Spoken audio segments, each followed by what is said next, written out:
안녕하십니까, 박철호입니다. 월요일 오전인데 어떻게 활기차게 시작들 하고 계신가요? 자, 오늘은 어떤 기사를 찾아왔냐면요. 하락세 증가한다.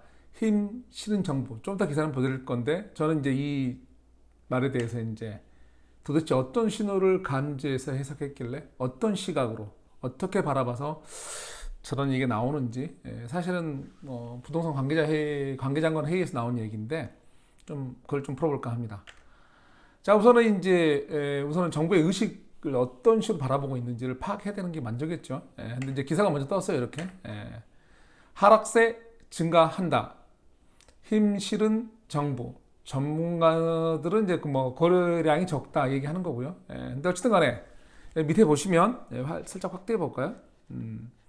긍정적 신호, 포착 보이시죠? 긍정적 신호가 이제 보이고, 그래서 시장 긍정 신호를 포착하셨대요. 그 긍정 신호가 뭔지 모르겠어요. 저는 그게 궁금해요. 그걸 어떻게 바라보고 있는지. 특히 신호를 해석하는 그 시각.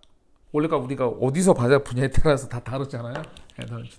그래서 어디서 바라봤는지, 어떤 위치에서. 그게 궁금합니다. 정부의 어떤 그런 시각이 맞으면 좋은 건데, 틀리면 고통은 그걸 믿고 있는 힘없는 약자가 당하기 때문에 좀 더 보시죠. 자, 저는 그래서 의도 파악, 보시죠. 의식 파악이 중요한 게 아니라, 또는 의도 파악이라고 왜 그 말을 했냐면, 저 해석하는 저 발언 있잖아요. 긍정 신호로 어떤 메시지를 주는 거잖아요. 보통 미 연준에서, 보통 이제 의장들이 시장을 안정화시킬 때, 실제로 못 말하지, 말 한마디 툭 던지죠. 툭, 인플레이션이 어때? 금리를 한동안 올리지 않을까요? 뭐가 어때? 뭐가 툭 던져서 시장을 이제 조절하는데, 그런 의미의 의도로 이제 저는 봤는데, 하여간에 의도 파괴의 산을 좀 넣어봤어요. 자, 넘어가 볼게요.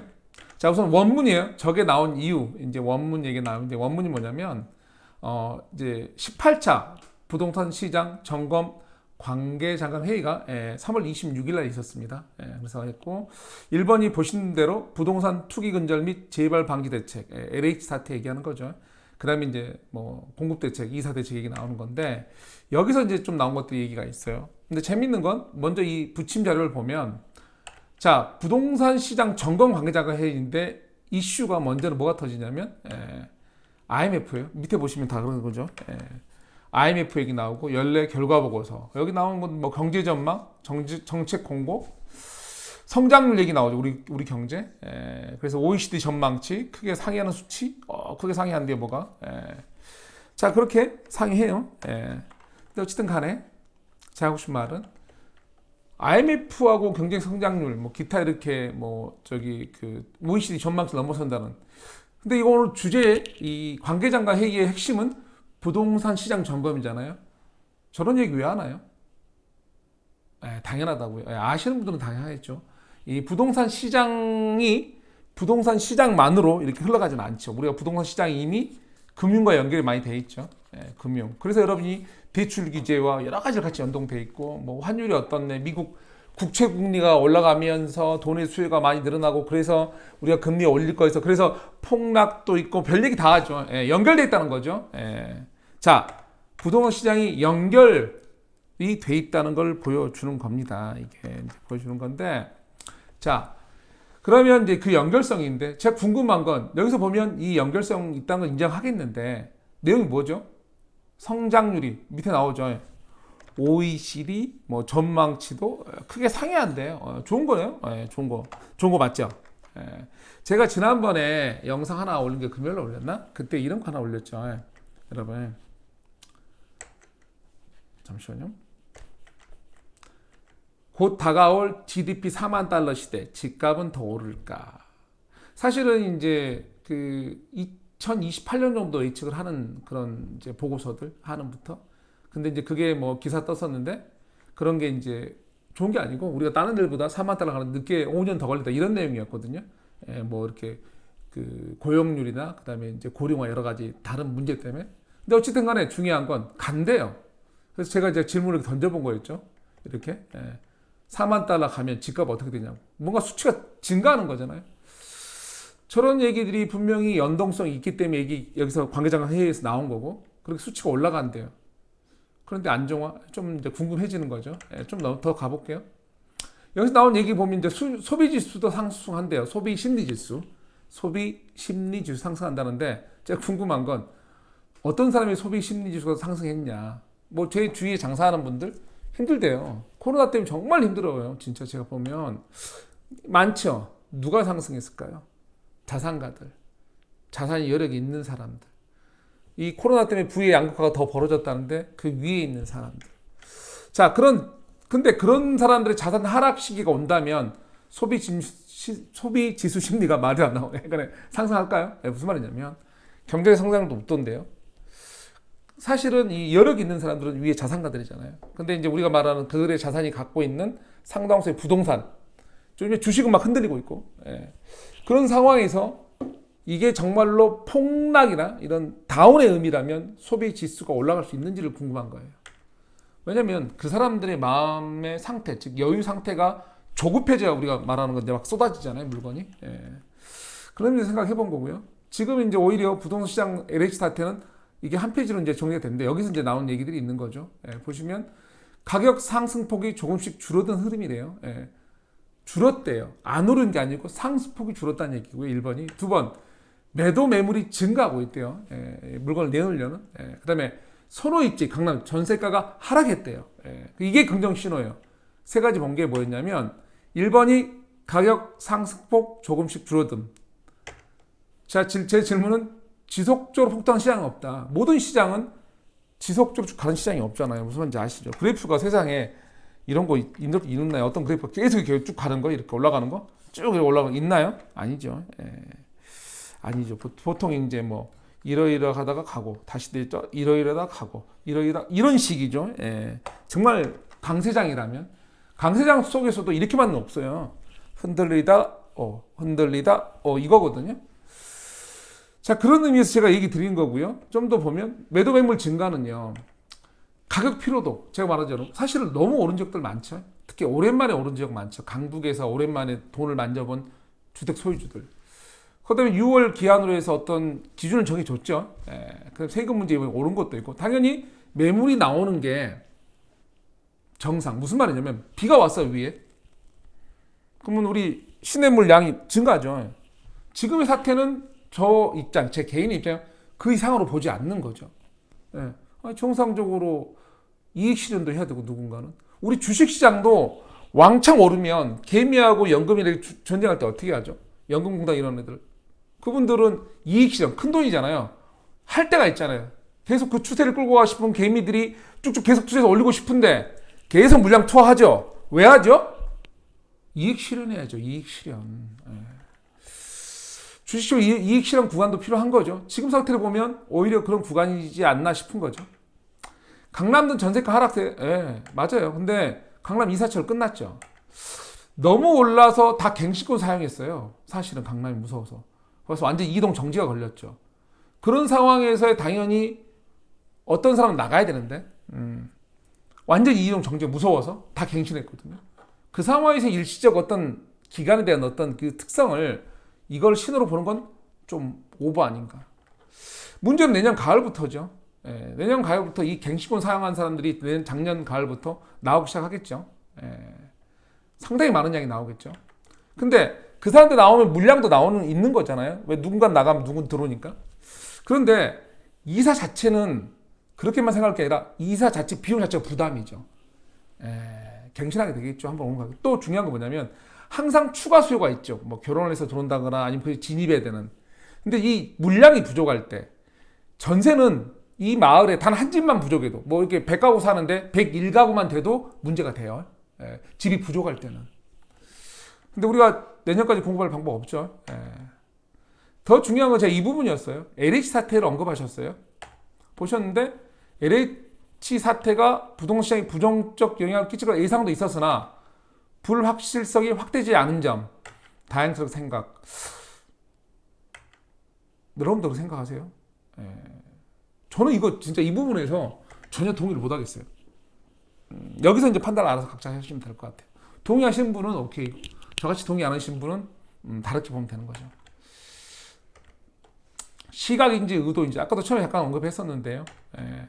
의도라면 이해가 가죠. 왜? 시장을 안정시켜야 되니까. 아까 말대로 미 연준에 많이 하는 거, 의장님들이 말로서 안정시키는 거. 근데 시각이라면 좀 걱정돼요, 저는. 아까 제가 다른 이유를 달았죠. 자, 이제 좀 그럼 제가 저만 걱정을 하는 건지 다른 신호의 증거들을 좀 기사를 찾아볼까요? 한풀 꺾인 다주택자 증여 1월 반토. 한 번에 이용했던 제 기사인데요. 재밌는 건 이거죠. 증여 건수의 건수. 아파트 서울만 12월 달에 2천 건이 넘게 증여가 됐어요. 엄청나게 증여한 거예요. 그래서 증여 많이 했다는 소리 하는 거예요. 여전히 하고 있어요. 1월 달에도. 뭐 2월 달에도 했겠죠. 근데 그러면 매매는 얼마 됐는지, 매매. 이거는 이제 여기에 보면 매물이 나왔다지 매매 건수 얘기 나온 게 없어요. 아까 보신 그 관계자가 회의 자료거든요. 근데 일부 이제 이런 데서 나오면서 여기 분석을 해놓은 게 있더라고요. 여기 보시면. 자, 보면 여기 나오죠. 위에. 이 기사인데. 부동산 통계원 자료고, 1747건 서울. 아까 그 1000건이 넘었지만 같이 증여보다 많은 거죠. 근데 3월 달은 좀 적대요. 근데 제가 여러분한테 한번 질문하고 싶어요. 그 거래 건수가 1000몇 건이고요. 아니, 증여 건수가 1067건. 그 다음에 지금 이거 한 700건 정도 더 많은데 매매 건수가 이게 말이 되나요? 증여보다 매매가 월등히 많아야 되는 거 아닌가요? 원래 시장에서? 그렇잖아요. 근데 2배도 안 되는데? 그래서 이제 그런 것들이 저는 이제 문제 있다고 보는 거죠. 서울 2월 매매 건수는 1747건. 3월 20일까지 매매 건 378건. 근데 문제는 여전히 거래 중 10건은 상승 거래래요. 상승 거래. 4건이 40%가 하락 거래. 근데요, 재밌는 거. 가족 간에 증여를 하고 말 하는데 우리가 가족 간에 증여만 하는 줄 아시죠? 그렇지 않습니다. 가족 간의 매매 거래도 세금 때문에 금액이 커질수록 자본을 모은 애가 있으면 그 전부터 막 키워준 거죠. 부모가 알아서 어릴 때부터 관리해서. 많아요. 의외로 강남분들 관리해서 애들 자산 키운 분들. 그분들 입장에서 증여하면서 증여세 낼 이유가 없죠.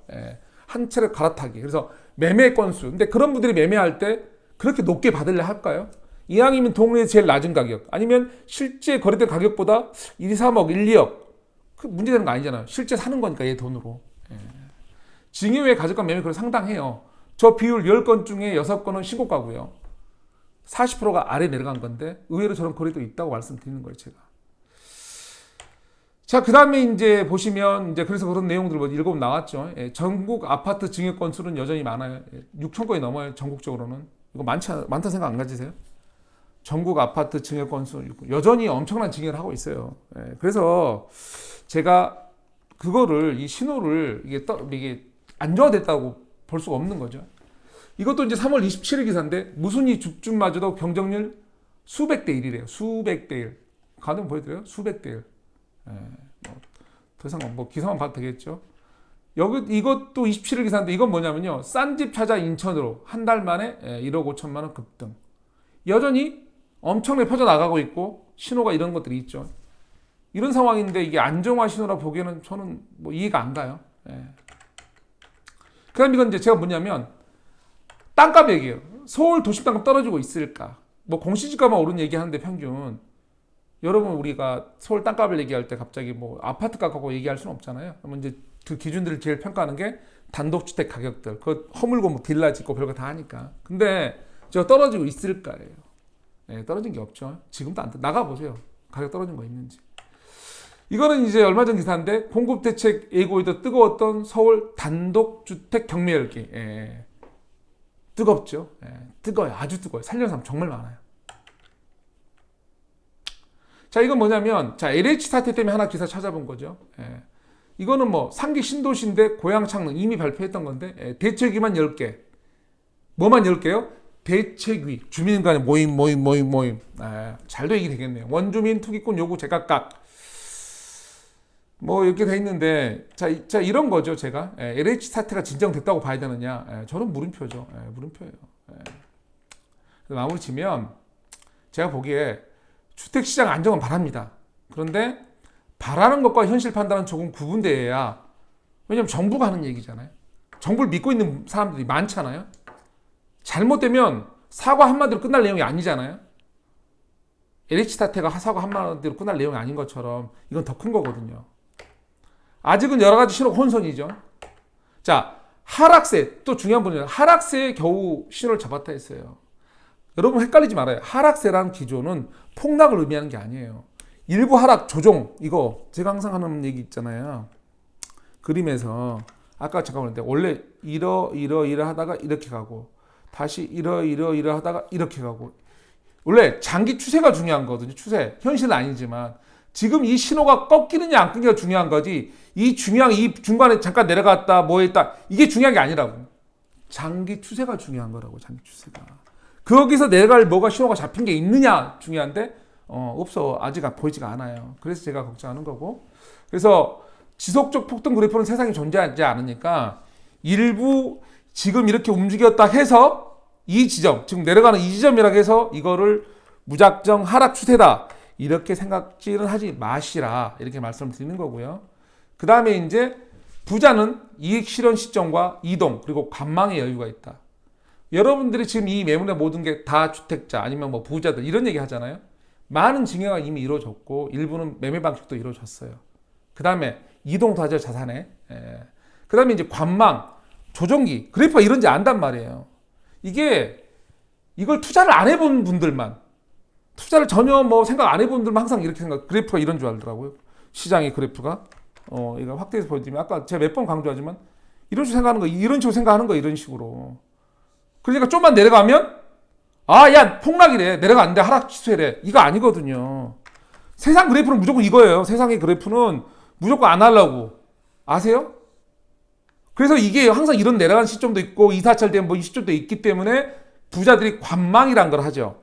지금은 좀 보자. 근데 여러분들은 안 해본 사람들은 관망 이거 없고 무조건 말이 많아요. 근데 그게 자산 방어에 도움이 안 된다 이 말씀 드리는 거예요.